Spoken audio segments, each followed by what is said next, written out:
What's up, everybody? Michael Johnson here with Backstage Choreography Live. And I'm excited that you guys are potentially here today. I don't know. I do these at a bunch of different times just to try to catch different audience, different time frames for everybody. But I really enjoy talking about systems. In case you haven't noticed, or if you haven't watched any of the others, you can go check them out. The easiest way to check them out is to jump into our free community, which is called Systems for Experts. You can find a way in for free at systemsforexperts.com, and there's all sorts of cool free stuff there. So I'm not selling you anything, but great place to learn more about systems. Anyway, excited to jump in today for this Backstage Choreo Live. We're going to go behind the scenes here a little bit and talk about the next a basic system that is next in line. So if you've watched any of the other ones, any of our other Backstage Choreo Live, we've dug into the E7S framework. It stands for the Essential 7 Systems.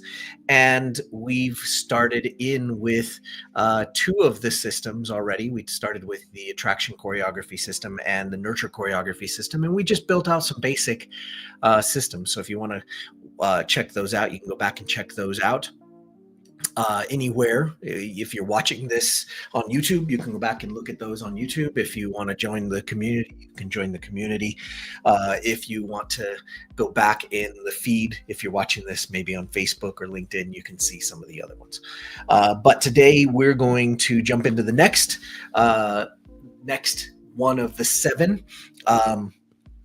We're generally going in order. I skipped positioning choreography systems because I knew I could stay there for a little too long, and I wanted to jump into some of the stuff that is super attractive and people love to hear about. Right? Everybody likes to hear about the attraction systems and the nurture systems, and even today we're going to talk about the conversion systems, and we're just going to build one because why not? Right? Why not just get in and build and just do the thing, right? So that you can get out there and use it. Now, before we proceed, I hope you guys had a great holiday. And for those of you that took me up on my holiday offer for Black Friday, Cyber Monday, we left it open through the weekend, and super excited that you decided to jump in. So if you got a hold of our Black Friday deal, rock and roll. If you didn't, sorry, it's closed. That's just how it goes. But I'm excited to work with those of you that jumped on board and decided to take me up on the offer. So without further ado, let's jump into the BCSF framework board. I built this cool board to be able to help us be able to just build a little faster, a little easier, so we wouldn't have to start from scratch each time and build from scratch. So we're going to jump in here. And again, if you want a further explanation on how this sucker works, then I think I did that in one of the earlier episodes of Backstage Choreography Live. Anyway, like I said, we're going to jump in here to conversion choreography systems. And again, as we look at these in terms of like the E7S framework, there's a whole bunch of systems. There's 7 in the Essential 7. You got 4 in the M4 system, Metaphor systems. And of course, we have the choreography layer, which we'll dig into another time. But for right now, we're just digging into the 4th one, conversion choreography. We're just going to build a basic system together real quick and have some fun because these are things that are oftentimes behind closed doors. And you're often left with trying to figure it out yourself. And I'll tell you what, I've built so many of these, and not only for myself, but for other people and with other people in other, so many different types of businesses.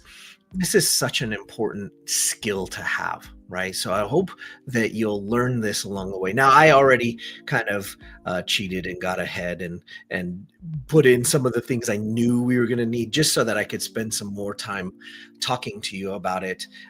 We still have to add some things here.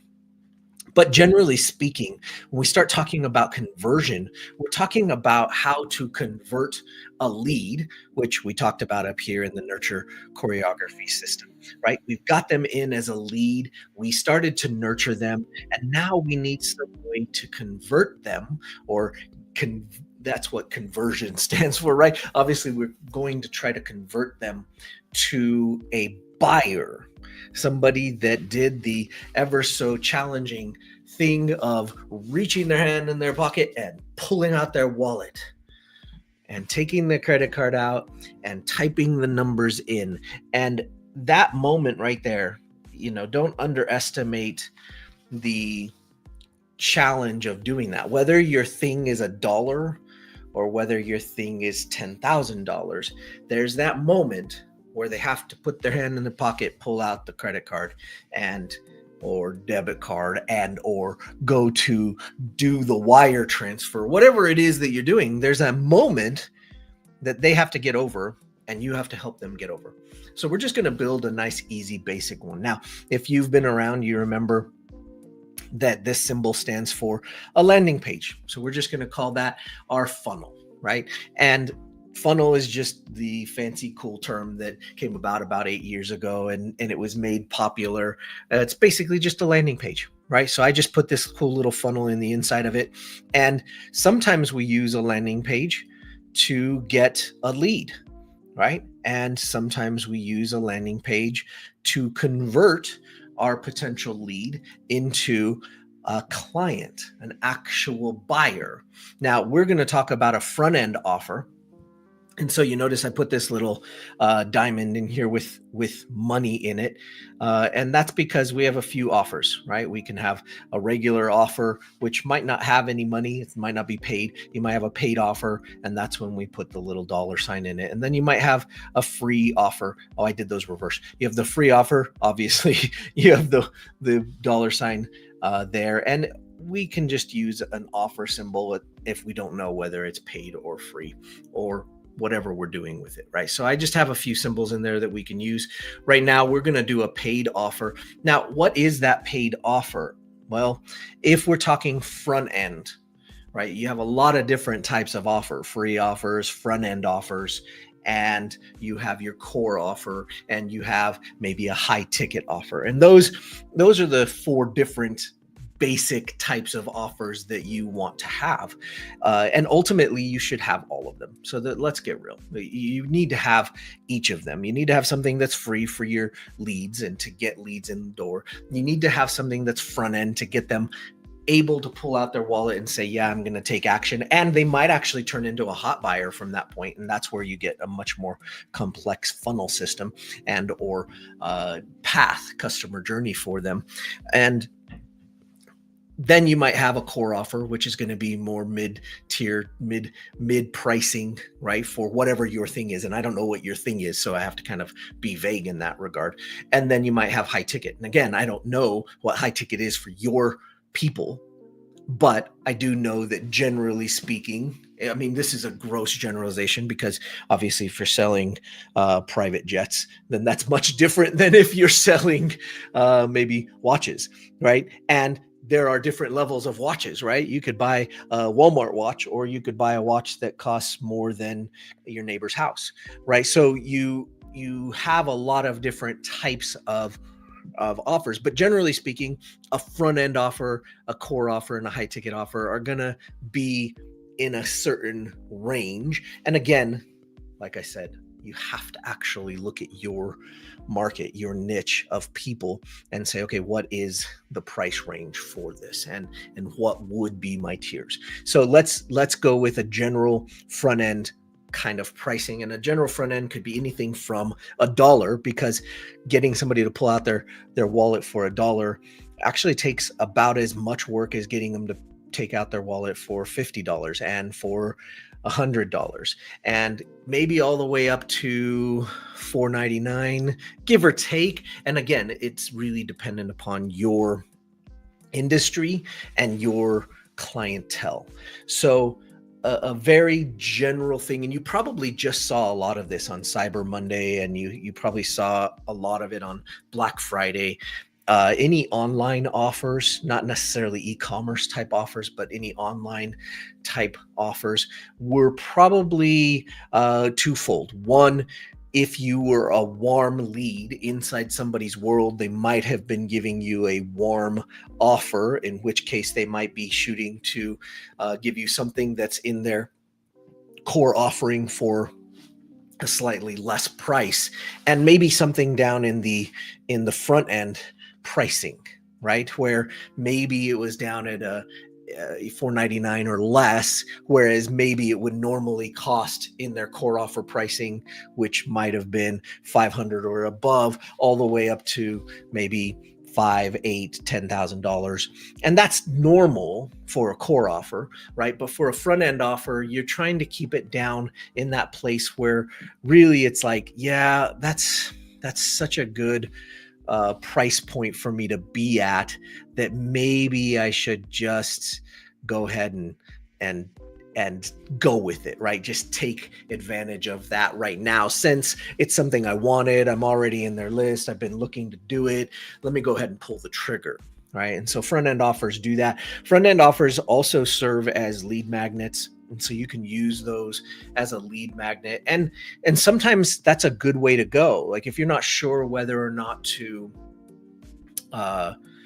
have a free lead magnet, if that's the first thing you're building, or whether you should do a front end, you kind of have to, again, evaluate your leads. Do they know you a little bit? Are they already familiar with you? Do you have a following? Are you a bit of an influencer and you maybe have a following on one of the socials that's already built? Right. And if you have a following, you can do kind of a front end offer. I once saw somebody do a front end offer. He's a popular YouTuber, and he had something like 5 million followers on YouTube. And at the time, this was the early days in YouTube, that was a lot for YouTube. Now it's not as much anymore for the top end YouTube influencers or creators, but at the time it was a lot. And he launched without doing a free lead magnet. He did a front end offer, and it was $4.99, $4.99.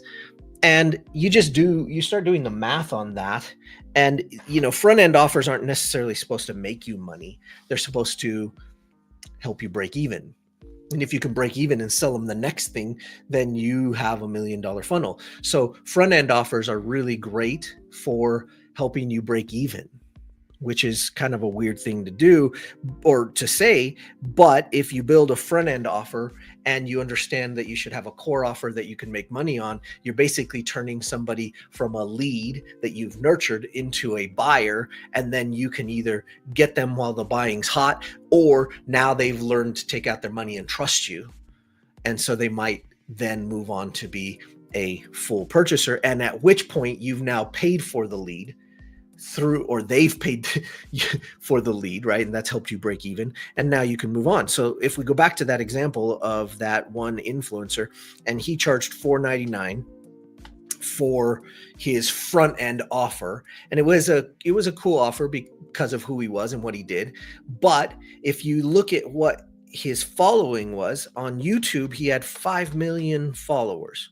So if we take that 5 million followers and we take a conservative marketing approach and say, okay, well, what if we advertised and we were able to get a really great return on our advertising and ad spend, right? And the numbers kind of vary depending on industry, but a general number would be like, wow, if we closed at 8% of cold traffic, that would be like incredible, right?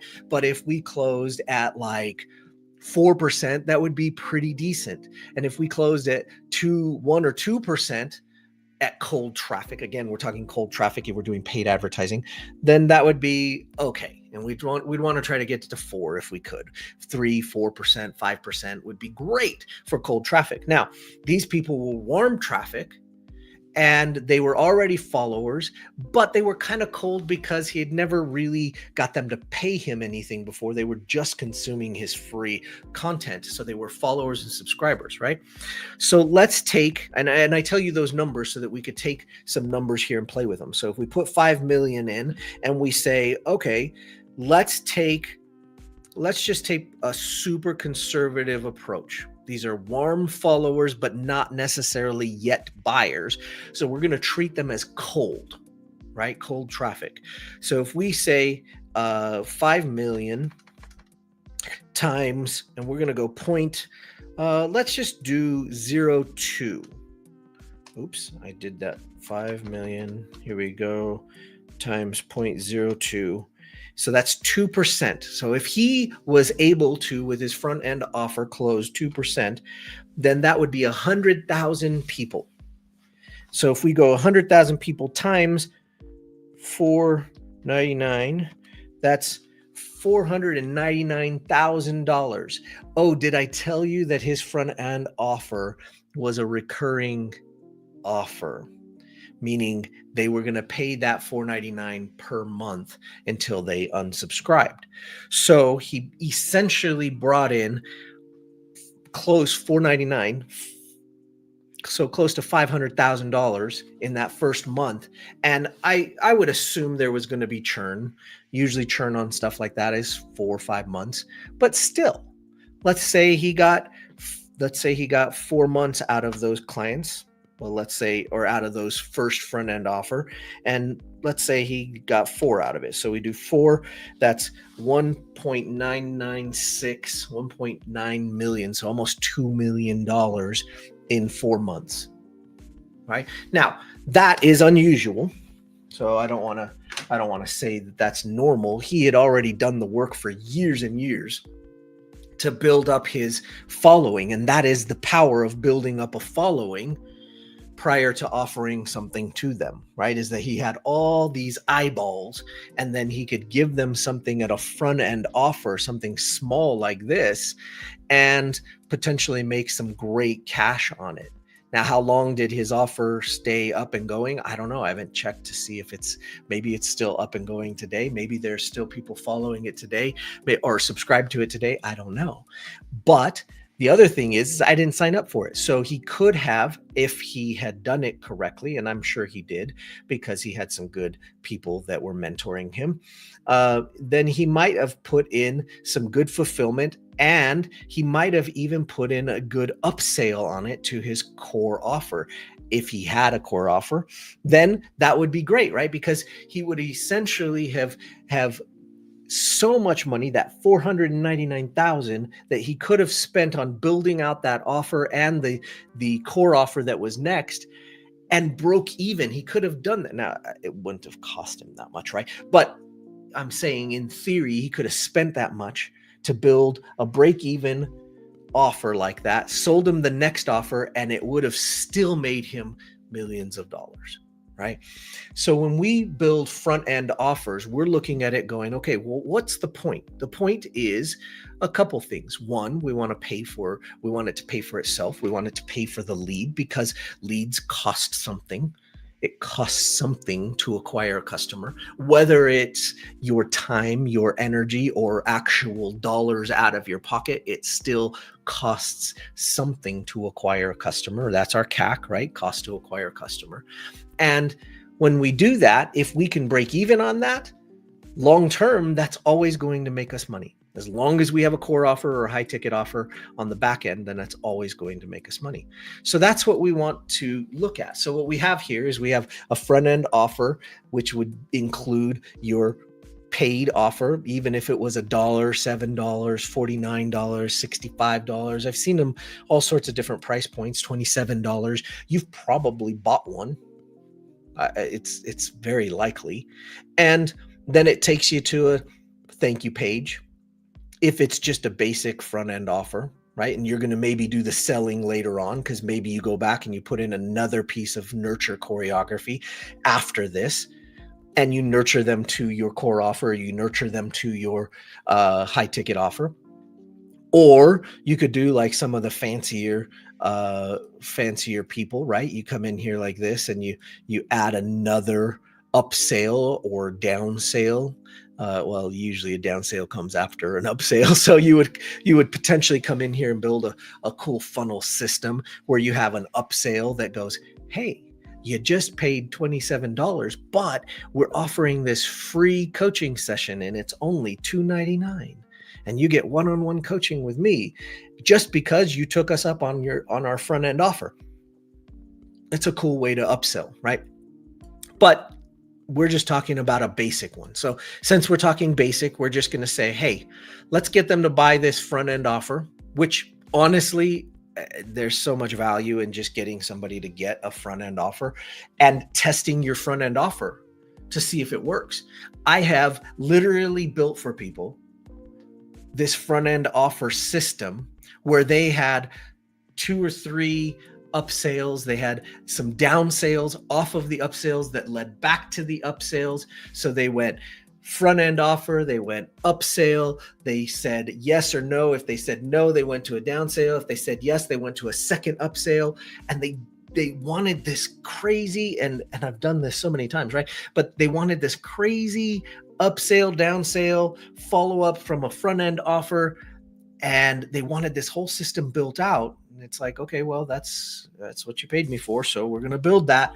But what they didn't do was they didn't test the stupid front end offer to see if anybody would buy it. Because if nobody buys it, if nobody wants the front end offer, building the whole monster funnel system on the back end of it is crazy stupid.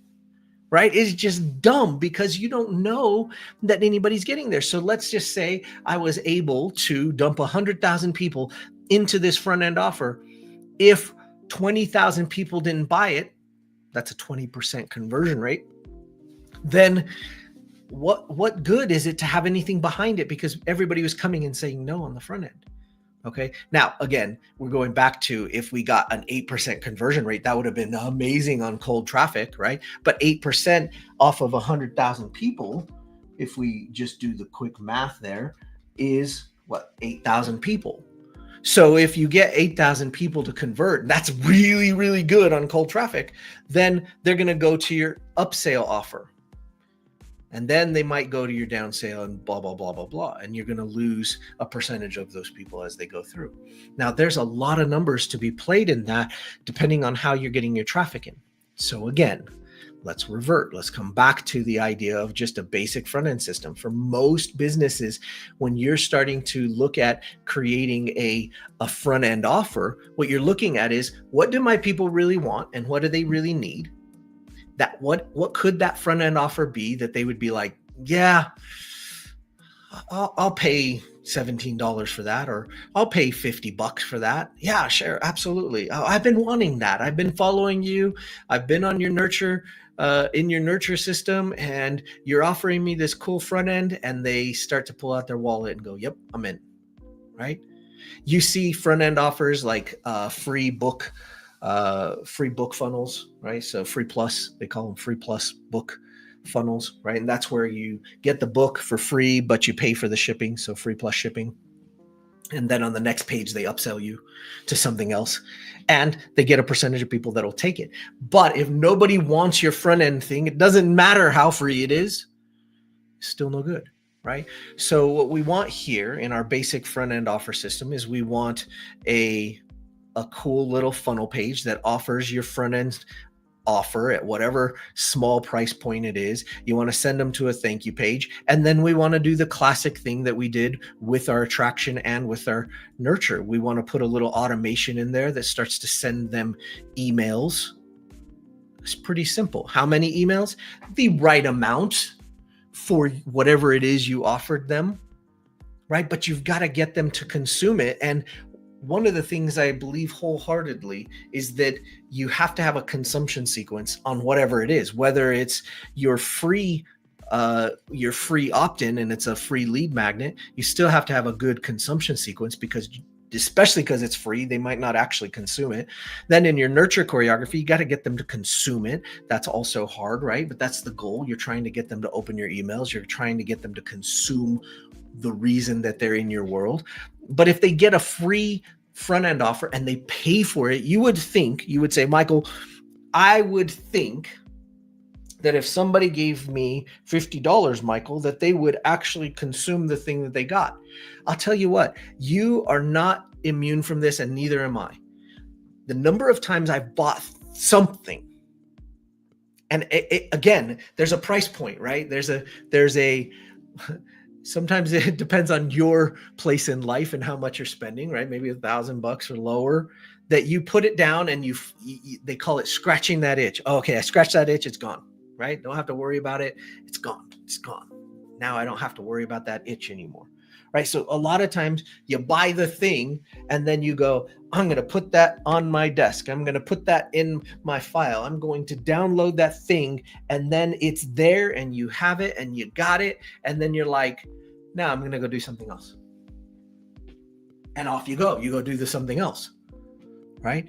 I'm from a video game generation. I do it all the time. How many times have I purchased a video game in my lifetime where I bought it? I wanted that game. I wanted that game. I wanted the game.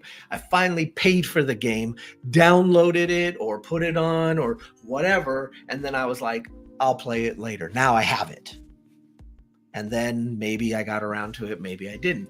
So this is going to be a pretty normal thing for your front end offer system. You're going to need some emails. Now, I didn't go through and put 5 here because, like it could be 5 or 3 or 8 or 13. It doesn't matter. You've got to get them to consume whatever that front end thing was.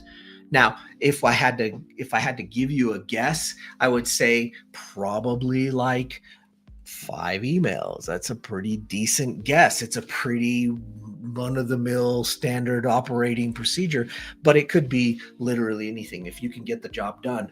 If your people are reading people, right? If your clients are readers, then you might be able to make your emails longer and therefore put more information in. I doubt it. That's just not how people are these days.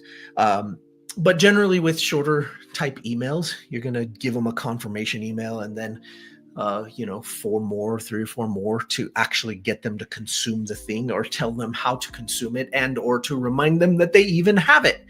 So this is a pretty basic, straightforward system. Now, if we come back in here and we look at this, okay, we've got our lorem ipsum stuff over here in this trigger area. So if we're going, okay, well, what's the trigger?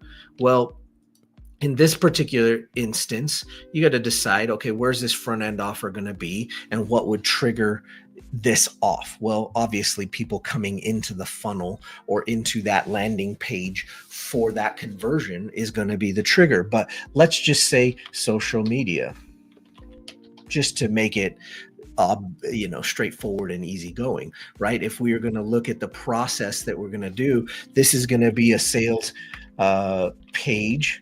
And, I would say pretty intense sales page, right? It's funny how much you have to work to get somebody to spend $1, right? It's crazy.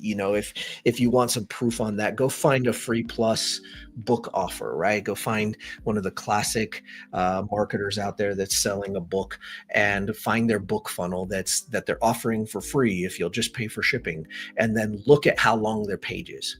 It's what I call a scroller. It'll go on and on and on, and it'll just, it feels like it's 200 miles long. It just scrolls and scrolls and scrolls. And then you get to the end of it and it's like $7, right, to pay for shipping. You're like, wow, they just created a 2-mile long funnel page to convert me on $7 so I could get this book that's worth $25, $40 at the bookstore for free, quote unquote free, and then upsell me on the next page to whatever it was, and or not, depending on what the goal of the system was, right? But this could be a VSL, or it could be long form sales letter.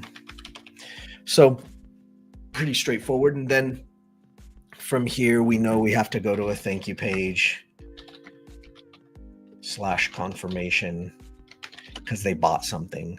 And then from there, we know we want to create an automation, right? And that automation is probably going to send them, 5 emails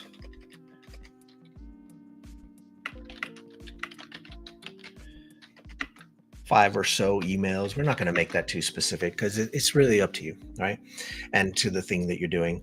And then from that, you're going to say, okay, well, I'm sending them 5 or so emails. The other things, and this is some of the things that systems do behind the scenes, is that you're going to need, you're going to want to tag them. So we're going to tag them.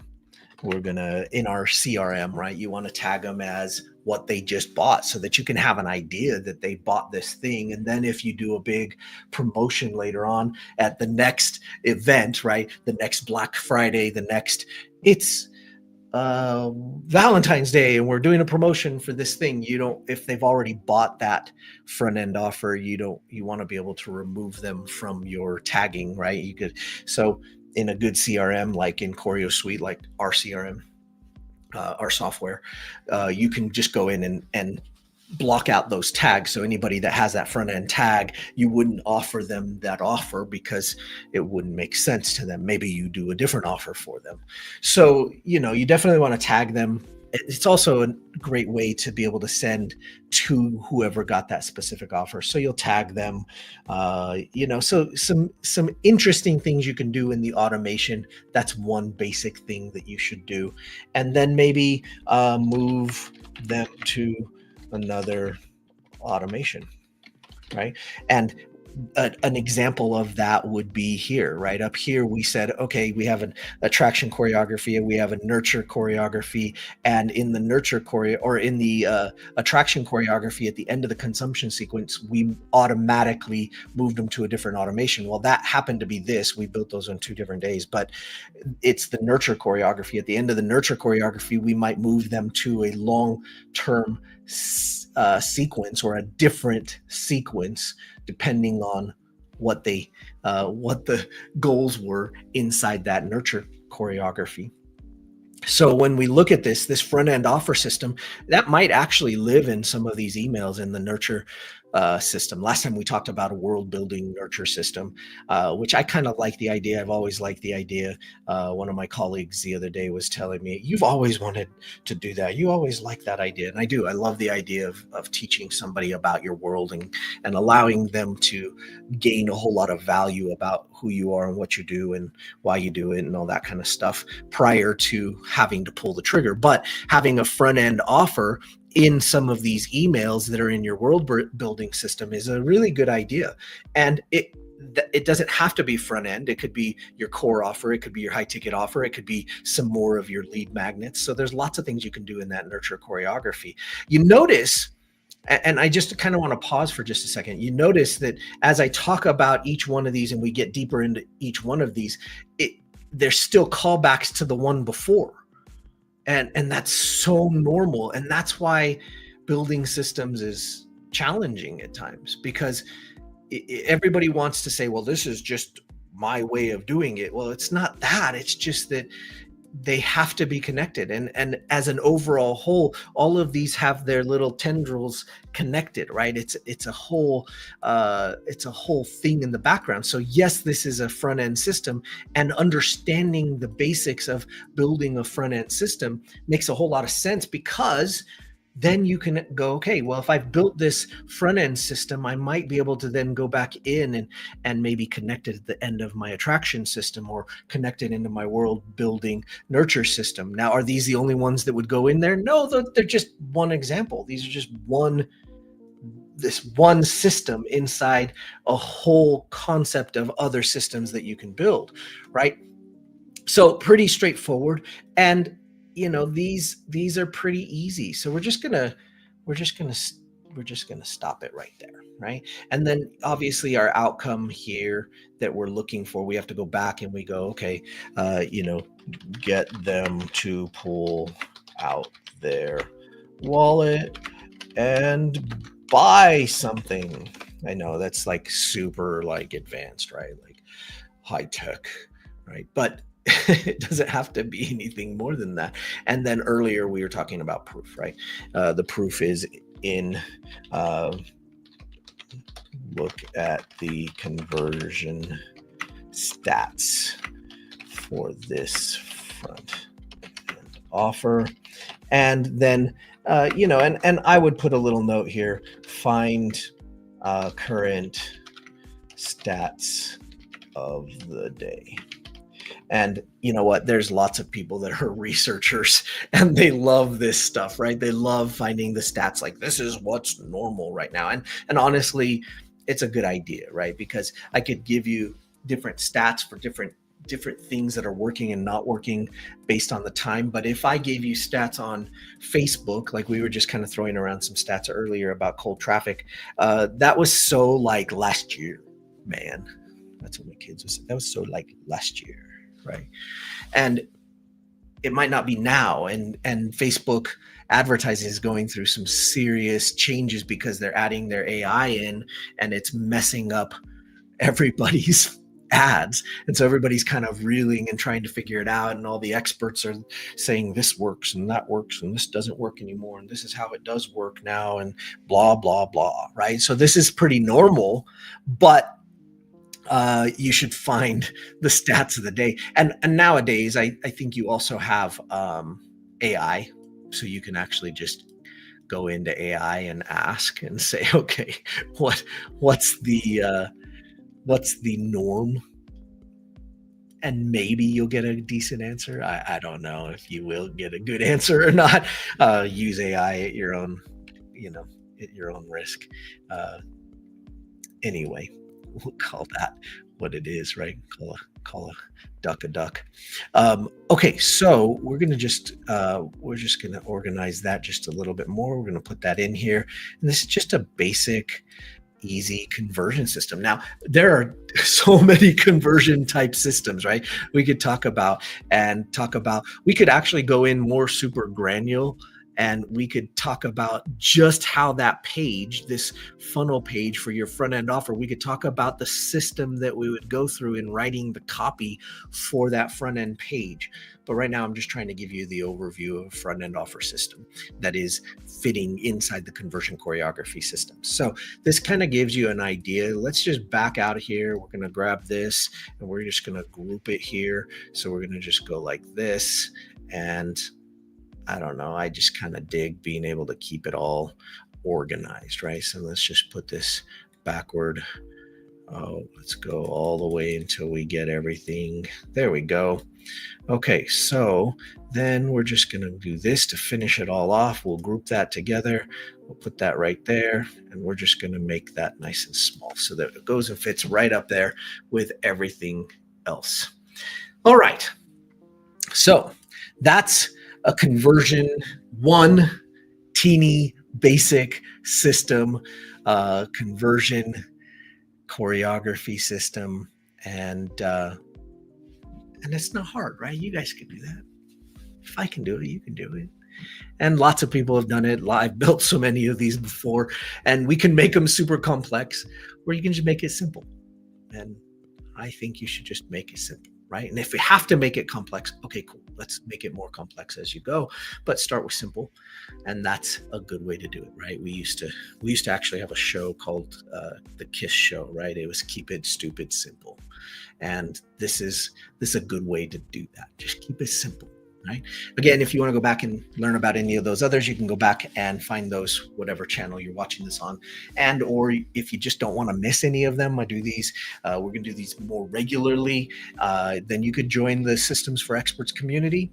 That's free too. Go to systemsforexperts.com and you can find your way in there. Plus we give a whole bunch of other courses, some free courses that you can take advantage of and utilize for yourself.